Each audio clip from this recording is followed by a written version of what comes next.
site along with the other property that the Shenandoah Valley Battlefields Foundation have purchased around it. And they've greatly expanded this battlefield.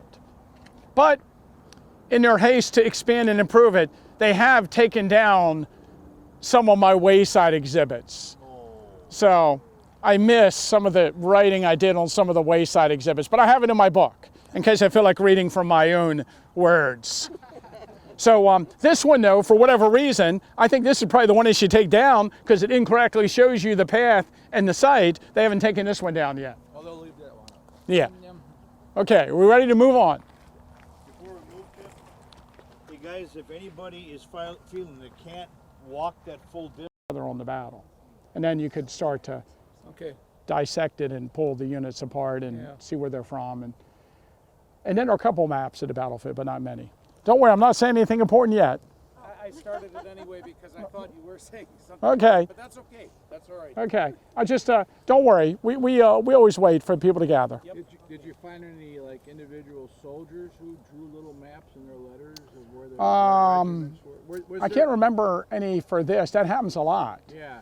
But I don't remember this specifically. We do have a really interesting facet of this battle, and ask Eric about this with Fisher's Hill and Cedar Creek also. It's that in 1886, I believe it was, Charles Carlton Coffin, a newspaper reporter for the Boston Tribune, accompanied a few hundred veterans, and they went on an excursion from Boston down into the Shenandoah Valley, and they took a cameraman, and they took photographs, and he wrote about it in the Boston newspaper. A few more people coming, so I'm not saying anything important yet. Okay. But in this articles and these photographs, which are Carlisle, they basically toured the battlefield with veterans in the 1880s. And we got some great stuff from that. That's where, I mean, what's the name of that paper? National Globe? The National Tribune, National Tribune. in Washington, D.C. Yeah, that's and there's articles in there about this. Yeah, a lot of them are like, Uh-huh. the guy says they get it wrong, but you can see what they're trying to remember. Yeah. And they'll say like, this regiment was there, and somebody will write the next Yeah. week, he'll say, no, that was our regiment. We weren't the 34th Massachusetts. We were the 37th. And I don't have an issue with that when they get it wrong. I think it helped. You know, it's part of the process.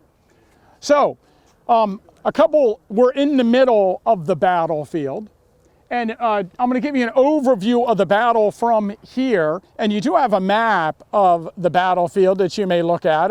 I was looking for a page number. I don't think I have page numbers. No, there's no page. You can figure it out. Yeah. But General Philip Sheridan had wanted to engage Juba Early's army around Winchester for quite some time. Philip Sheridan had about 40,000 men. Now, a lot of times you see people say 39,000, but come on, we're approximating. So why don't we use 40,000? It's like, you know, I never say 51,000 casualties at Gettysburg. Why? There's 50. Why? We're generalizing anyway. So he's got 40,000 men. Juba Early has about 15,000 men. But what happened was, to buffer the strength of the force in the Shenandoah Valley and provide Early with more troops, Robert E. Lee shifted Kershaw's division to the Shenandoah Valley. And while Kershaw's division was here, Sheridan was told to kind of just keep an eye on things, don't get too aggressive. The authorities in Washington were very fearful of a Union defeat that might demoralize the North just prior to the upcoming fall election, so they wanted to be safe.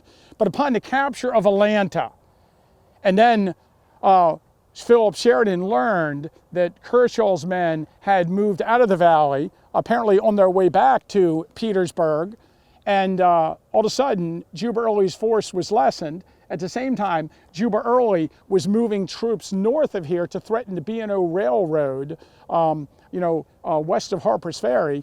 When he moved troops to Martinsburg, Sheridan decided this was the time to pounce.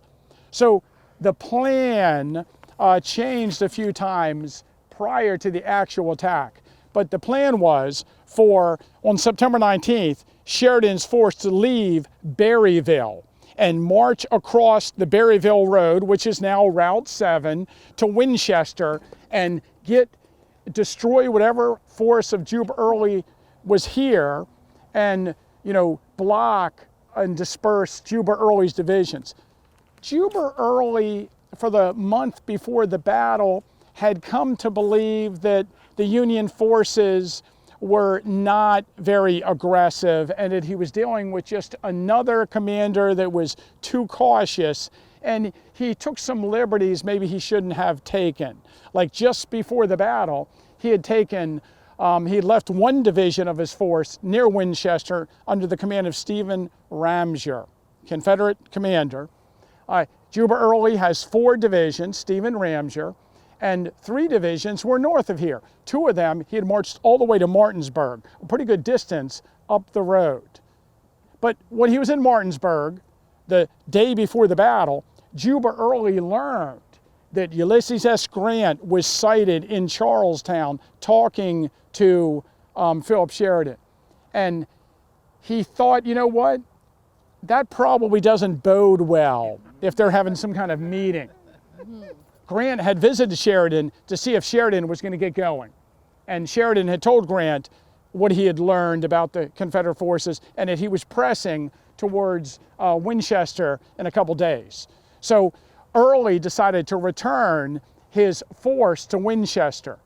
But the night before the battle, some of his forces reached an area, they were just about, some were 10 miles north of here. Some of them were about 4 miles north of here. Ramseur's division was the only one here in position.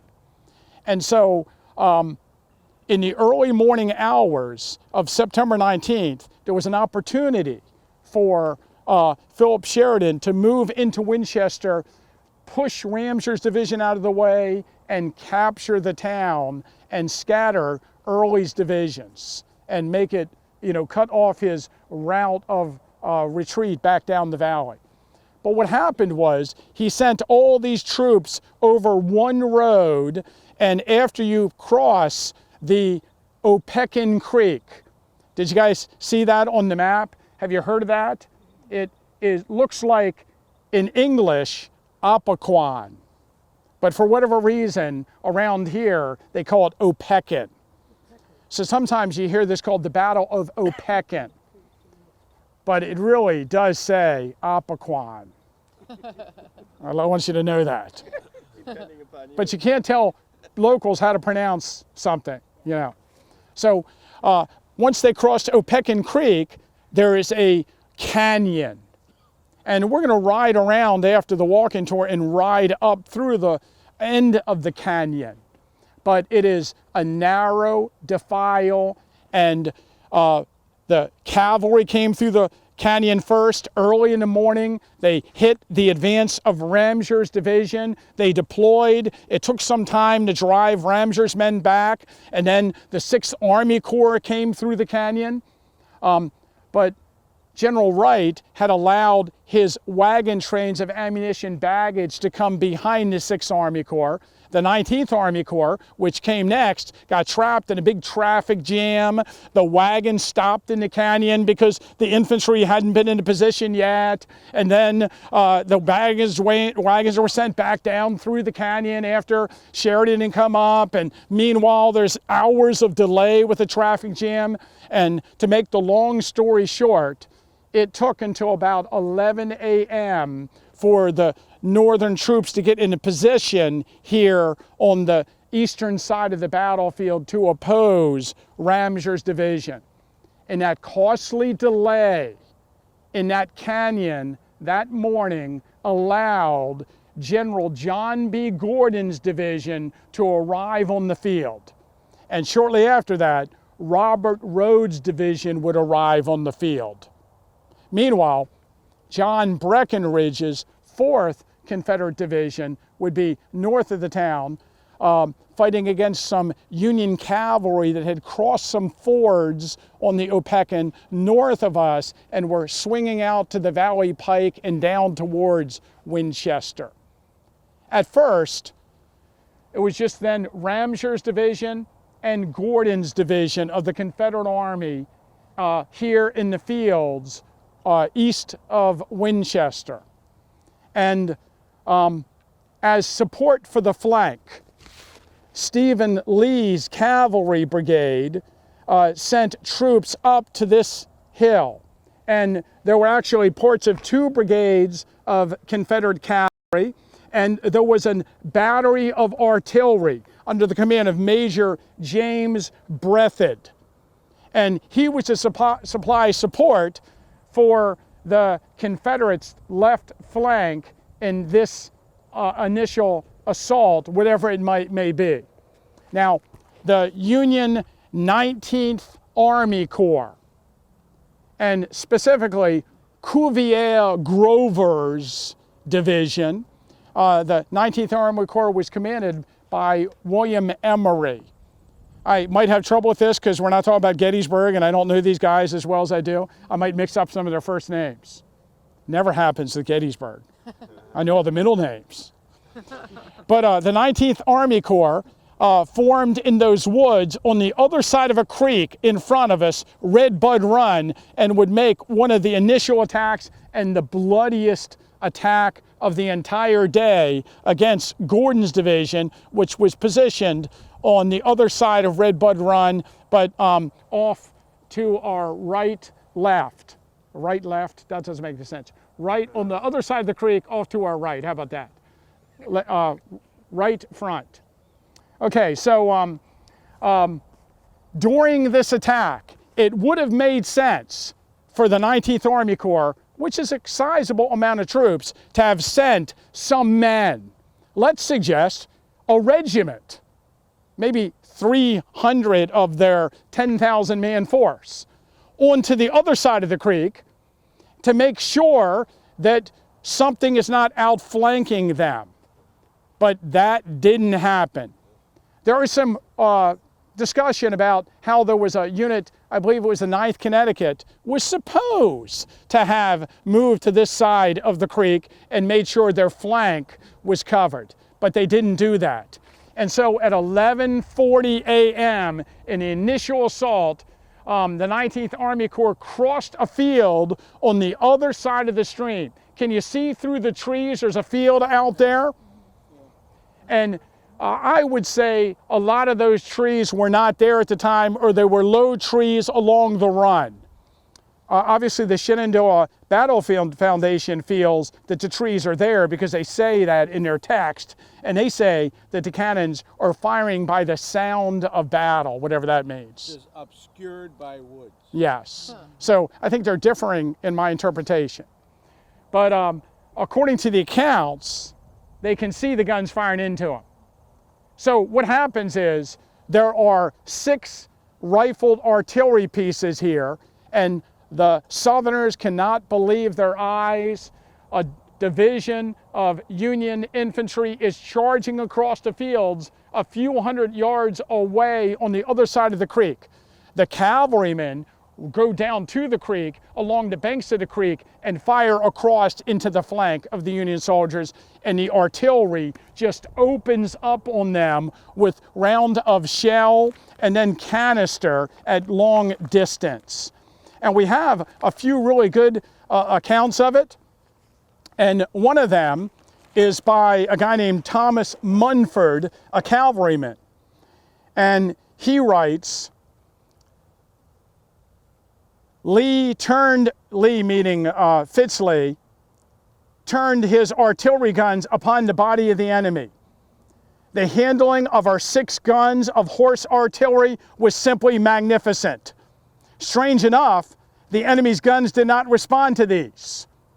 Our cannoneers made their batteries roar, sending the death-dealing messengers with a precision and a consistency that made the earth around them seem to tremble, while their shot and shell made lanes in this mass of enemy moving obliquely to their right to attack Evans' brigade. Evans would be Clement Evans, that would be Gordon's brigade, the Georgians that are now part of Gordon's division.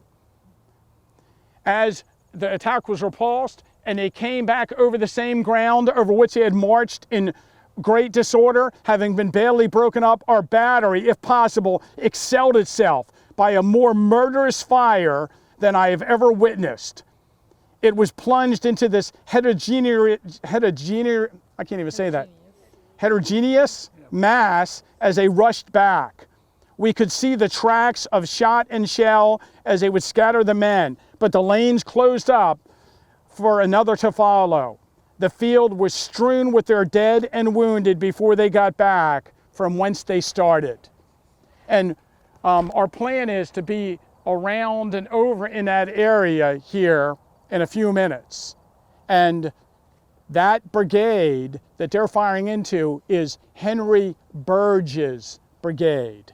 And they suffered the heaviest casualties of any single northern or southern brigade in the battle. And a few of those units suffered the highest loss, amongst the highest loss of all the Union regiments on the field that day. They were just pounded by this artillery fire into their flank as they were crossing the field. In Civil War terms, this is pretty close range. Maybe you know that a Napoleon, a bronze cannon, can fire a shell a mile. The rifled artillery can fire an explosive shell 2 miles. And here they were just lobbing shells into the other side of, on the other side of those trees into the field. I don't know, what would you say from here? Is that a half a mile? Maybe a little less? What percentage loss would it be? Oh, no, we're not going up and down now. What's that? What percentage loss? Well, you know, their brigade has about 1,500 men, maybe 2,000 men. So they lost like 40 or 50% of their brigade in the morning action. And let me tell you one more thing, because I know some of you probably be like, well, I don't think I want to walk all the way over there. But if you don't, that loss, we're going to walk to that spot. That is the heaviest combat of the entire Shenandoah Valley during the American Civil War. This is the bloodiest battle in the Shenandoah Valley, and that's the bloodiest action of the bloodiest battle. So we got to stand in the bloodiest spot of the bloodiest action in the bloodiest battle, don't you think? Okay. And we're going to talk about the units, the northern units, when we get over there. Now, by the morning attacks of the 19th Army Corps against the forces west of or east of Winchester, and then the 6th Army Corps charging down the Berryville Pike, sort of are met and repulsed by the Confederate forces, and are pretty much a disaster. Meanwhile, Sheridan arrives on the field. He places artillery. He throws another division in behind the 6th Army Corps' attack, and he brings up the 8th Army Corps under General Crook. So now we have, the Northern Army has 3 Army Corps on the field against 4 Confederate divisions. Crook's men work their way through the ravine, through the traffic jam. They come up behind the 19th Corps. Crook moves his men out into these open fields and comes up upon this area. By that time, Breathitt had left the area, and 2 divisions, or I should say Isaac Duvall's division of the 8th Army Corps, 2 northern brigades actually move across this area and then swing over to Red Bud Run, cross Red Bud Run, and attack the flank of the Confederate infantry. And that flank attack will be the main reason that the Southerners are defeated here in the fields east of Winchester, and will have to fall back to another defensive position closer to the town. And probably one of the more dramatic attacks during the Shenandoah Valley campaign. So Isaac Duvall, the division commander under Crook, is wounded leading the charge, and Rutherford B. Hayes will take command of the division, the colonel of the 23rd Ohio, our hero, and later President of the United States. So he's actually in the attack, leading it. And it's kind of interesting. We're going to walk over there. We're going to talk about because of the way the battlefield's laid out, we'll have to talk about things out of order, not all together. While this attack is taking place, meanwhile, the rest of the 19th Army Corps, part of Crook's force, and the 6th Army Corps push their way to Winchester, break through the Confederate lines, and there's a massive retreat back to Winchester early in the afternoon.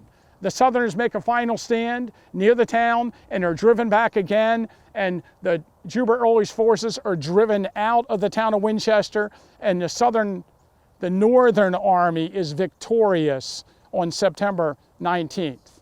Of course, there's other battles to follow, one at Fisher's Hill a few days later on the 22nd, and of course the big showdown at Cedar Creek when Kershaw's men return to Jubert Early's force that you're going to learn about this afternoon, correct? Mm-hmm. And there's no one more excitable than Eric Campbell. Can't wait for you to see that.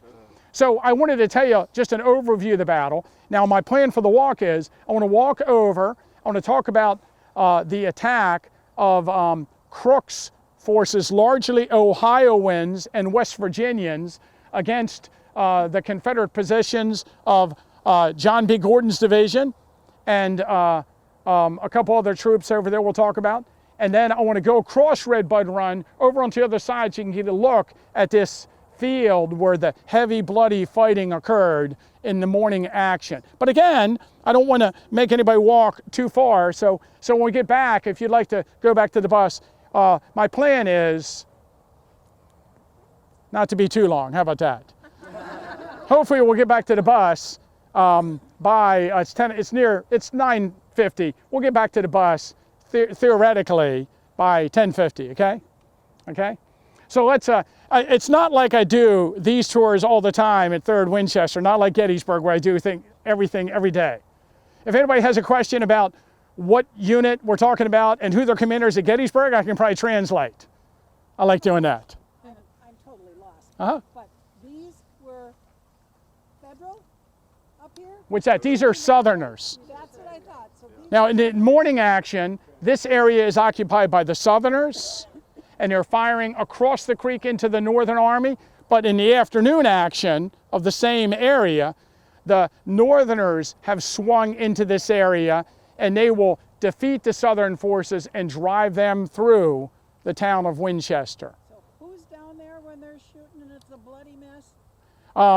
God, you want to know specifically? Let me see. Oh yes, you should know specifically. It's the North, but it's the 12th Maine, the 14th Maine, the 26th Massachusetts, the 14th New Hampshire, and the 75th New York of Burge's, Henry Burge. Yeah, Henry Burge's brigade. And they're units that aren't at the Battle of Gettysburg, so I can't translate those very well. That's fine. I just wanted to make sure this was Confederate. Not Yes. Federal, and they're shooting on the Yes. Federal. And keep in mind, this is why Ken is taping this. Because one of the things people have said is we learned so much and our head was spinning. You go back and look at the fine work that Ken Walker is doing over there. We're going to be able to review. And again, I think on my tour, it's try to go to different places and tell you what is happening around us, and then hopefully, if you want to learn more, you can read one of the books or magazine articles about this, and then you can compare it. Then you'll be able to say, "Wow, I was at that spot." When we're looking at this whole area, how many Confederate and how many Northern troops are there? Well, altogether, like we said, altogether, the Northern forces are about 40,000, and Southern forces are about 15,000. And during the entire battle, and again, this is very difficult because these troops are engaged a couple days later, and we don't really have good strength and losses for the units, but we think there's about 8,600 to 9,000 casualties. There's something like 5,000 Northern casualties and something like 3,500 to 4,000 Southern casualties in this fight. Where exactly is Winchester? So Winchester, you can hear the highway, that's 81, and Winchester is just on the other side of the highway. When we get back on the bus, and to give you an idea from here, when we get back on the bus, we're going to ride down 661, and it's going to take us over there to Route 7, and then we're going to ride up Route 7 into Winchester. So Winchester's over there. So in case it's confusing when we get on the bus and we drive all the way around, it is going to be confusing because we're going to be driving through a shopping center and a housing development. And it's interesting that we're discussing the 19th Army Corps' action in the battle. This is an Army Corps that we're not used to talking about in the Eastern campaign. They were at Port Hudson. They were in the Red River campaign. So they were, they had just come into the East and are assigned to the Army of the Shenandoah. They're not troops that had participated in a lot of the other battles in the Shenandoah Valley. Now, the 6th Army Corps had some units that had been in the Shenandoah Valley, had been part of Milroy's force. And of course, Crook's 8th Army Corps had also been involved in the fighting in the Shenandoah Valley. So part of this force are troops that are very familiar with Jubal Early and the Shenandoah Valley forces, and some of them are new to this fight. Okay? Question? Yes. Is there a historic district in Winchester where there's homes and things? Downtown, they have a really nice corridor called like Loudon Street, where they actually have a street closed off and you walk along it, and they have historic buildings. And the courthouse in downtown Winchester is a Civil War museum, and it's really, really, really nice. I didn't know. I don't want to question your what you guys are doing. Are you going downtown Winchester at all in the tour? Okay, so we're going to get close to downtown when we go to the cemetery here. But let's, we can't stop. We have to get walking now. From this site to my Facebook site. So, does people have Facebook on their phones? Yeah. You can look at the maps on your phone by going to my Facebook page. It's called Tim Smith's Battle of Gettysburg page. So if you go there and you find it, there are 3 maps, 2 of them showing just the fighting in this area, ones that are not in your book, and one of them shows the fighting here. So I think this is a place. I was amazed when the first time I visited this area.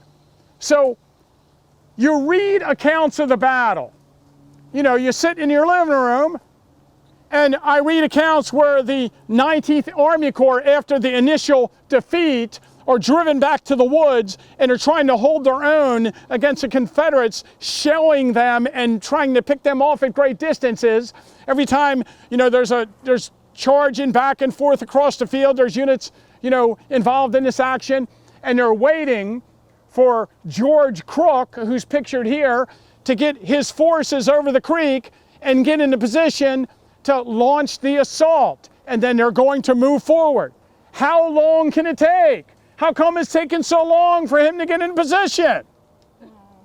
And when he gets into position, he learns that they're going to have to charge, maybe to have like 4,000 men, down this hill and across that. Look at that.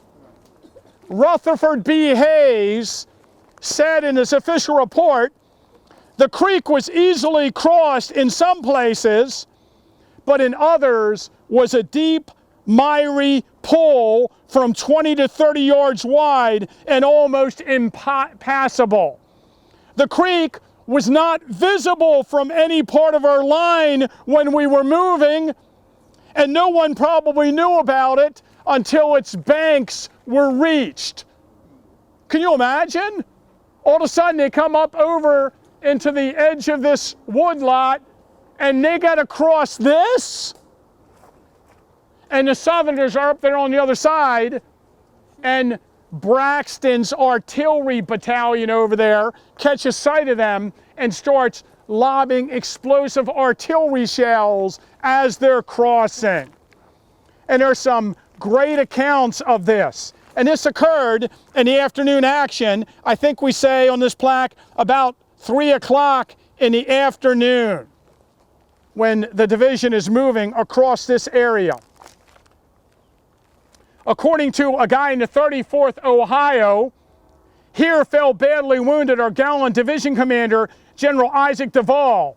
And while we were crossing a cornfield and just before reaching the edge of the sanguinary Red Bud, the chivalrous and manly Carter at the head of Company C of my old regiment fell dead at my feet. But never faltering, we fixed an eye on the enemy who at that time were advancing to the opposite side of Red Bud Run. We pushed on amidst a shower of musketry that was simply murderous. Emerging on the opposite bank, we ascended the elevation and met face to face the enemy. Then ensued a hand-to-hand combat. The ranks of the Union and Confederate regiments mingled indiscriminately, the colors of both floating in the breeze together. The blue and the gray, man to man. And then he describes how they just kept going and broke through the line. And not only is it the Georgians of John B. Gordon's division, his old brigade, but just arriving on the field on the Hackwood farm lane, there's a farm over there, Hackwood, maybe you can see that on your maps, is George Patton's brigade, the grandfather of George Patton. And the Ohioans charge right into Patton. He's killed trying to defend the wall, and the Confederate forces are driven back by this massive attack. And again, you can read about this attack all day long, but look at that. They charged down this hill, across that thing, and then went up another hill, and then hit the Confederates. That is just something. So I knew when we were putting this trail, we had to put a plaque here and get people out to this site. Okay? Now this one is still the plaque I wrote, so nobody's replaced it yet. I feel good about that. Okay. So now we're going to cross Red Bud Run on the bridge. But don't you think that maybe you should one day come here and cross like the Ohioans? Rutherford B. Hayes is on horseback. He crossed it on horseback. Or they were shooting at him. So he went down on the horse and across. That's right. And that horse survived and didn't break a leg going down that hill. I don't think so. Okay, let's get to the next stop. Down at the bridge. Wow. That's So okay, this plaque is a mess. I think this a tree hasn't been good to it. But again, you know, think about preserving Civil War sites. To the people who live around Winchester, they have a recreational park and basically in this area, a wildlife preserve. Yeah. So, you know, it does more than just preserve Civil War battlefields. But again, there's nothing I can say to, more to get you to understand that this was not an easy charge by the 8th Army Corps just crossing the ground to get to the southern position. Yeah. But once they got up there and outflanked the southern forces, the Battle of 3rd Winchester was pretty much over from this point on. But let's walk up. The trail goes up and around the hill, and we're going to walk out to the field over here and again talk a little bit about the bloodiest area of the fighting. And they're doing a fine job on the plaque, and now people can read it again. Tim, I want you to remember this. This is Joanne and Doug. Okay. Oh, no, she's the Osage Orange lady. Yes, she is. Yes, she is. Oh, that's her. Yeah. Yeah. Okay, let's start up. Who knows? I thought we were in a fog tunnel. Yeah. Yeah. Look at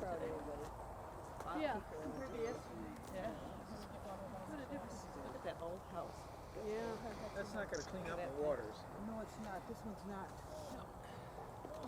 Nope, this one's a little bit vandalized. Shouldn't surprise us. But again, the case with this is if Civil War Trust still owned the site, they would just make up an extra copy, bring it out. But now the site's not owned by Civil War Trust. I don't know, the Shenandoah Battlefields Foundation is probably going to put a new plaque up here soon and not going to replace it. But here is our wayside exhibit that highlights the Hackwood House. The house itself, built by a guy named John Smith in 1777. It was a prominent feature in this area east of the town of Winchester. Again, there's a highway, Winchester's on the other side of it. There was a Hackwood Lane that ran through the middle of the battlefield. And the lane now is up there where you see the trees on either side of the lane. And the lane ran out and I guess kind of curved around and went over to the Berryville Road. And so that split here, and it was here that John B. Gordon's division of the Southern Army was positioned east of Winchester. And it was here that his brigades met the attack of the 19th Army Corps initially. Trouble because they were outnumbered and they were starting to be driven back. Attacks didn't get underway until after 11 a.m. General Robert Rhodes' Confederate division arrived just as the Northerners were driving Gordon's division back. And Rhodes' division launched a counterattack and ended up driving the Northern troops back. And the Northern troops in this field, of course, when they're driven back, had to retreat back across an open field where the Confederate artillery was firing across into them. And that's right. And we're going to walk up a little bit. That's the end of our walking is going to be that next wayside. And we're going to look out across that open field and talk about that action. But again, meanwhile, the 6th Army Corps was coming straight down the Berryville Road, Route 7 towards Winchester. They faced off against Ramseur's division. So we had 4 Southern divisions here on the battlefield. Ramseur's division, Stephen Dodson Ramseur. Do you know what will happen to General Ramseur at the Battle of Cedar Creek? Yes. He's killed a month later.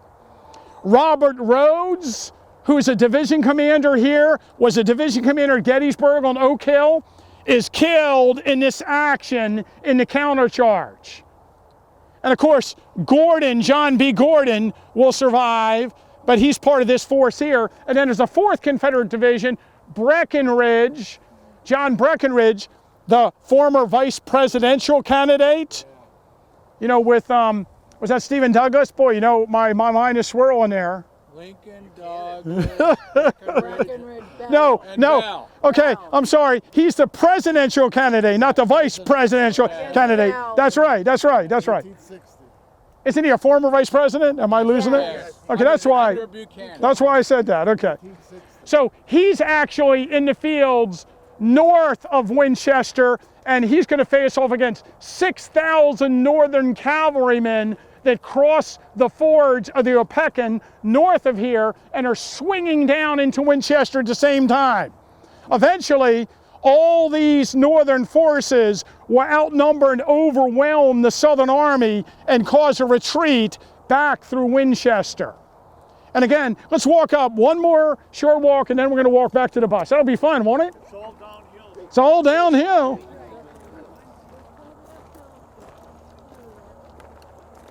Division of the 19th Army Corps launched this assault, and 2 divisions of the 6th Army Corps also launched the assault along the Berryville Road. They were supposed to have the Ricketts Division align against the Berryville Road and march towards Winchester, and the 19th Army Corps was going to stay connected to them and march straight across and hit whatever force was in front of them. Unfortunately for the Northern Army, the Berryville, it's always that way, isn't it? Yes. The Berryville Pike southwest into Winchester. And so as the 6th Army Corps was marching down, they started to veer away. And by the time you get into this area, the pike is like 700 yards farther south than it was when they started their advance. So very quickly, a large gap opened up between the division of the 19th Army Corps under Cuvier Grover and the Ricketts Division of the 6th Army Corps for the Northern Army. And as luck would have it, as Robert Rhodes' division arrived on the field and Jubal Early rode into the area to lead them, 3 Confederate brigades arrived right between the gap of the 6th Army Corps and the 19th Army Corps. And that's largely why the initial attack of Philip Sheridan failed.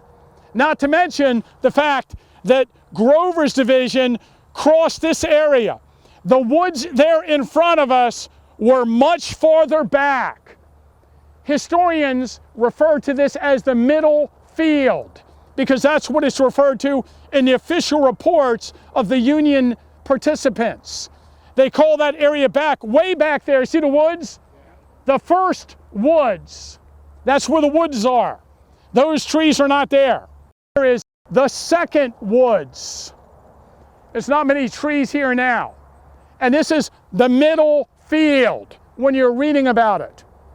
And so Grover's division pushes across this middle field, and all this artillery is being fired into them from, and somewhere back here there's a battalion of Confederate artillery, Braxton's battalion, and they're also firing artillery shells into this area.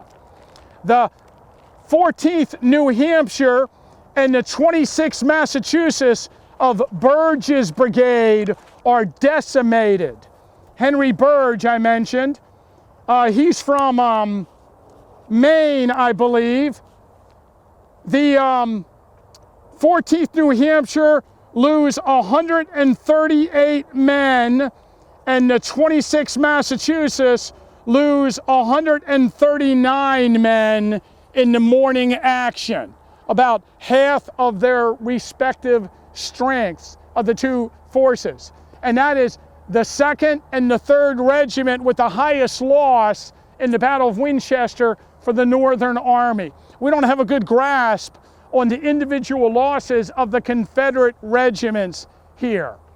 But only the 114th New York would suffer a higher loss, and they ended up being out in the middle of the field in between the morning action and the afternoon action. They were trying to hold the Confederates from making a counterattack, and they lost a huge amount of men out here also.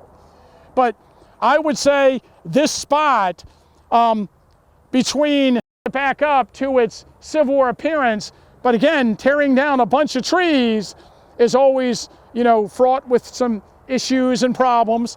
But this area here is the bloodiest spot of the Shenandoah Valley. And I don't know if we make the, on one of these plaques, I think over there on the other side of the field, we make the claim, and I don't remember if it was me that made this up. I think it was Gary Edelman, my partner in crime sometimes. He says, I'm not afraid to tell you because he said it. He says that there were more casualties in this field than during Stonewall Jackson's Valley campaign. So you have to do some math, but think about that. I am. I believe that. That is hard to fathom. This is some heavy fighting that occurred here. Now, Hackwood is that mansion behind us, and I mentioned the 26th Massachusetts suffer the 2nd highest loss of any unit for the North in the battle. And here is a quote. Oh no, that's not, I'm not going to read that quote, I'm sorry. Here's a quote from the 12th Connecticut about the house behind us. This is from 1866, this was written.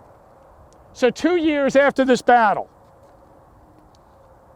The losses in killed and wounded upon our side were heavy, as they must necessarily be in a battle in 5 hours in open fields and in close range of musketry.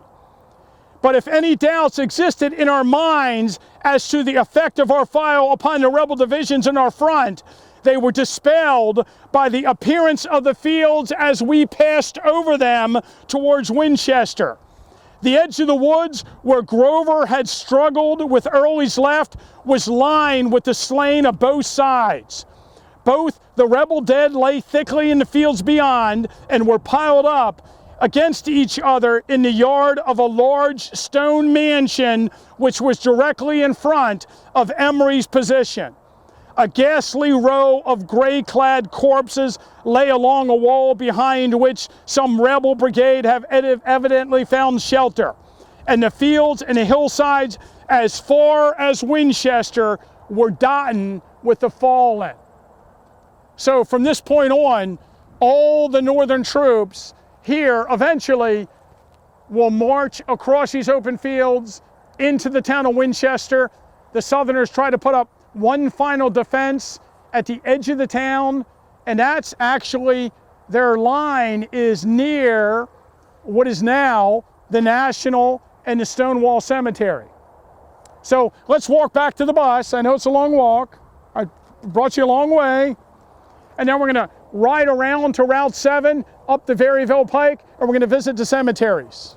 Where was Phil during this part of the Sheridan is for a time with the 6th Army Corps, and then eventually he rides over, talks to Emory at the edge of the woods. He's right in the edge of those woods at one point in the battle, and then he rides back, and he's basically back behind the 6th Army Corps along the Berryville Pike most of the battle. Where is that Berryville Pike? Have you ever It's seen it? over there. You can see it? No, If I walk to the top of that? no. Okay. Okay, let's continue.